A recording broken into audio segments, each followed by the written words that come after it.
Good afternoon, everybody, and welcome back to Midday with Trey, your weekly afternoon break. I'm your host, Trey. Let's get right into the show.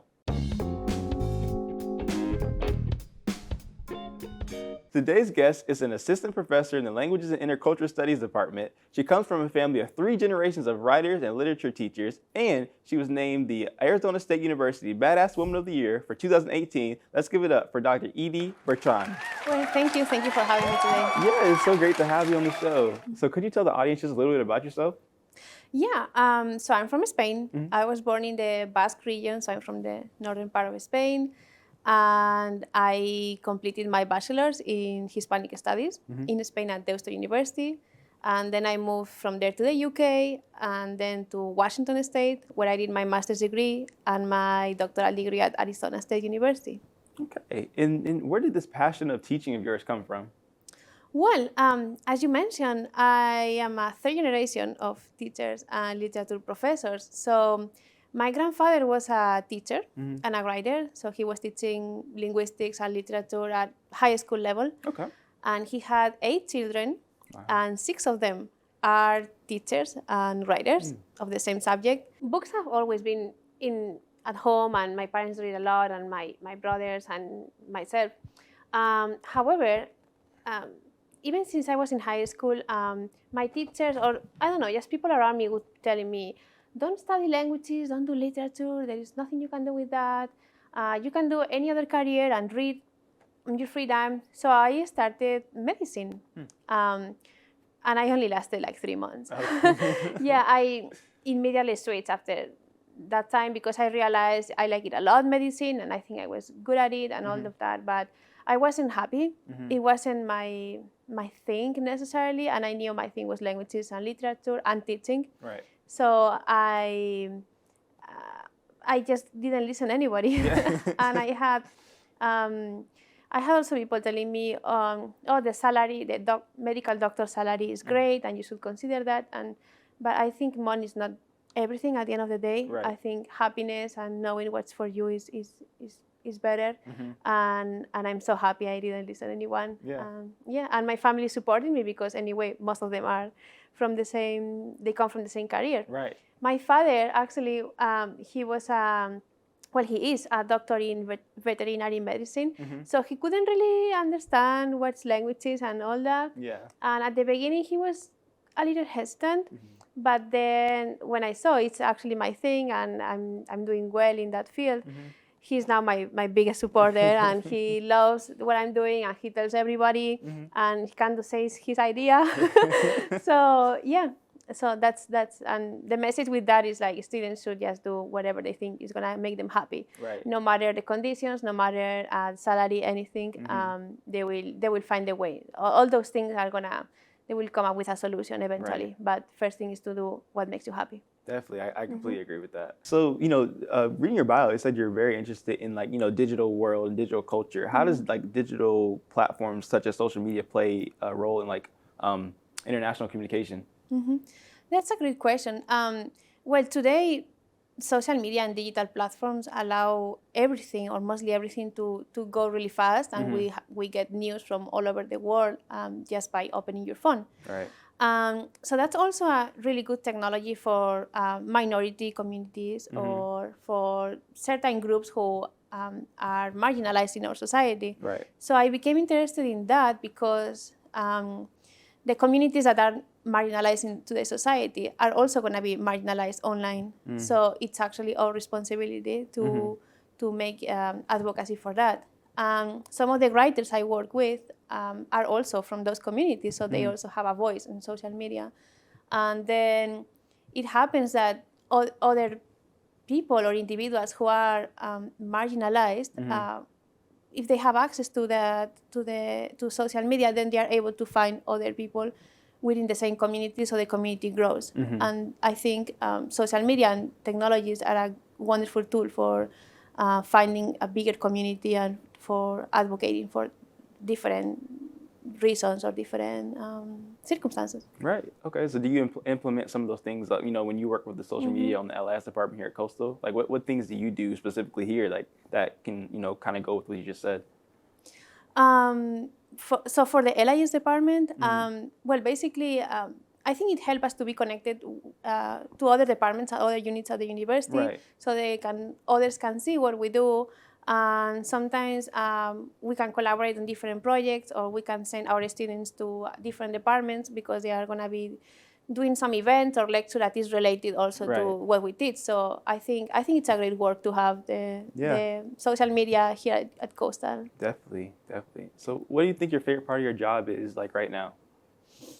Right now, I think my favorite part has always been getting students in the classroom that they may have a bad experience learning languages, or they think they are not good at other languages, or they can't memorize vocabulary, or whatever challenge they come with, and then seeing them how they progress throughout the semester, and at the end of the semester, seeing them who speaking a different language and expressing themselves, or even going to a restaurant or to an airport, and they tell me they are able to actually understand what is going on. So that's actually a really rewarding part of my teaching. Has always been. The students. Yeah, yeah.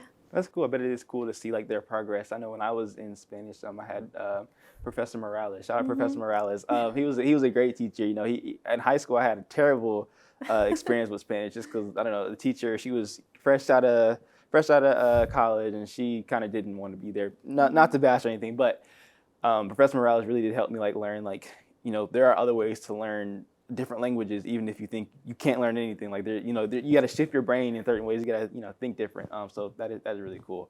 But let's talk about this Badass Woman of the Year award. What was that all about at Arizona State University? Well, so as you mentioned, I did my doctoral degree at ASU, and I loved ASU because it's the largest university in enrollment in the country, like 90,000 students or something like that. Yeah. So there is a lot going on, and I like to be involved not only in my department. So I like to open up and see what's there. So I was taking a certificate in gender studies at a different department, and I was attending their event. So I was elected to be the graduate student representative for the Spanish doctoral students. So from there, then I was elected for 2 years to be the ASU Graduate Women's Association, the president for that association. Yeah. So I was connected to different grad students from several departments. And then I was appointed to be the grad student representative at the ASU Senate. Yeah. So I don't know, I was just involved in many things, and we did donations drives for women, items, or for a toy drive, for example, we did. So I was really involved in those community things. Yeah. So one day it came in my mail. Congratulations, you are the ASU Badass Women Woman of the Year. And I mean, I think it was a recognition for my commitment to the community and for everything I was involved in.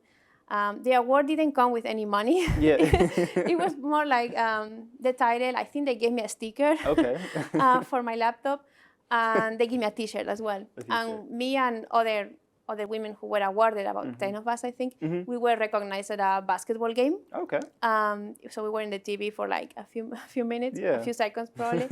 No, but it was very nice. I'm very proud of that recognition. I think it's very interesting, and it has a really cool name. So I carry that with pride. Yeah. Right. Yeah. It's probably a cool story you can tell your students. When you're in class or whatever. I know I found it interesting when I was on your on your resume. I was like, this is interesting. But yeah. Final question? What do you think students can hope to gain? Taking your courses. We talked a little about like the different things that they can learn about languages. But what do you hope they learn out of your courses? Well, I did 2 types of different courses here at Coastal. I'm the advisor for the minor in Spanish for health professions. So I teach Spanish to those students who want to go into med school or nursing, psychology, social workers, or something like that relates to speaking Spanish with patients or with community. So in those courses, we learn translation, we learn vocabulary, we learn culture around the Latinx community or the Hispanic community going to the doctor's office. So we do a lot of speaking in those courses because I feel my students need to overcome the fear of speaking. Right. So we do a lot of speaking, and they actually progress really quickly. It's really great to see their progress. And then I teach the courses that are related to my research. I teach courses on Mediterranean studies or women studies in Spain, something like that. So in those courses, we learn about different migrant communities and minorities in Spain, also the African communities the Spanish communities in Africa that are Equatorial Guinea or Morocco.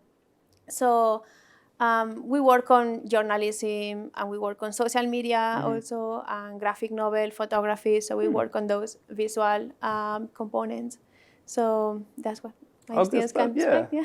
Okay, and I remember one last thing. Like this is a pretty big announcement, but recently we learned that Coastal has been selected, and the LS department has been selected for the National Honor Society. Could you tell? And I don't want to get this wrong. So could you talk? You know what I'm talking about? Could you touch on that? Because that's huge news for us and for the department in general. Thank you. It's the Hispanic Honor Society. Okay. So it's called Sigma Delta Pi, and our chapter has been approved as Alpha Beta Sigma. Okay. So yes, Coastal is now part of that, and then our students who are doing a major or minor in Spanish or in Spanish for health professions or LIS. And who have taken 300 level courses, so they can be members. It's a lifetime membership for this honors association, and there are different opportunities, there are different scholarships, and it looks really great on their CV. Yeah. So the induction ceremony and the initiation ceremony is going to be on November 16th. Okay, that's very exciting. I want to make sure we hit on that before we wrap it up. But thank you so much for coming on the show. Well, thank you for having me. It was a pleasure.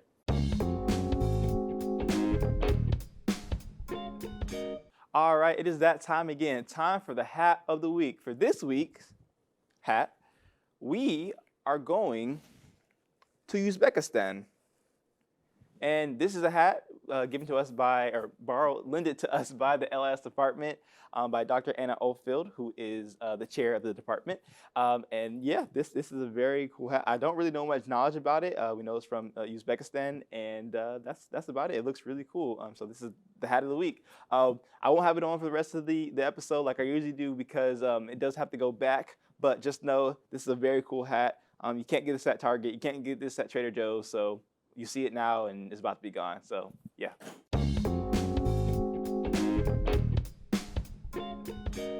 So I felt naked without my hat, so I had to find a different hat. This is not the hat of the week for this week. So if you see this in a future episode, just act like you didn't. But today's Halloween, so happy belated Halloween if you're watching this. I know we had a Halloween episode already, but we film ahead of time. So today's Halloween. I was a cowboy.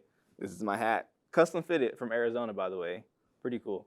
It's time for your weekly update. First, on Thursday, November 10th, starting at 6:30 p.m. in the Edwards Recital Hall, the Edwards College brings nationally renowned poet and Columbia, South Carolina native Terrence Hayes as he presents a reading of his works. Next, on Friday, November 11th, starting at 7:30 p.m. in the Woolwright Auditorium, join the United Bank Center for Military and Veteran Services for a salute to the American veterans. This event will feature patriotic music, present the colors, performances of historic service branch anthems, and more. Also on Friday, November 11th, starting at 6 p.m. in the Edwards Recital Hall, the Edwards Center for Inclusive Excellence and the Department of Music brings in Grammy-nominated flutist and composer Valerie Coleman to perform their works Portraits of Langston with previous Midday with Trey guest Eric Schultz. Finally, on Wednesday, November 16th, starting at 6 p.m. on Zoom, the Department of History continues its Peace and Conflict lecture and film series with the film Even in the Rain. A lot of good events are coming up. As always, we couldn't handle them all, so make sure you follow all the social media pages for the Edwards College right here below so you can stay up to date with all things Edwards. All right, that wraps up this week's episode of Midday with Trey. Hope you enjoyed it and hope to see you next week. Same time, same place. Until then, yeehaw! I had to. All right, cut it. I'm done.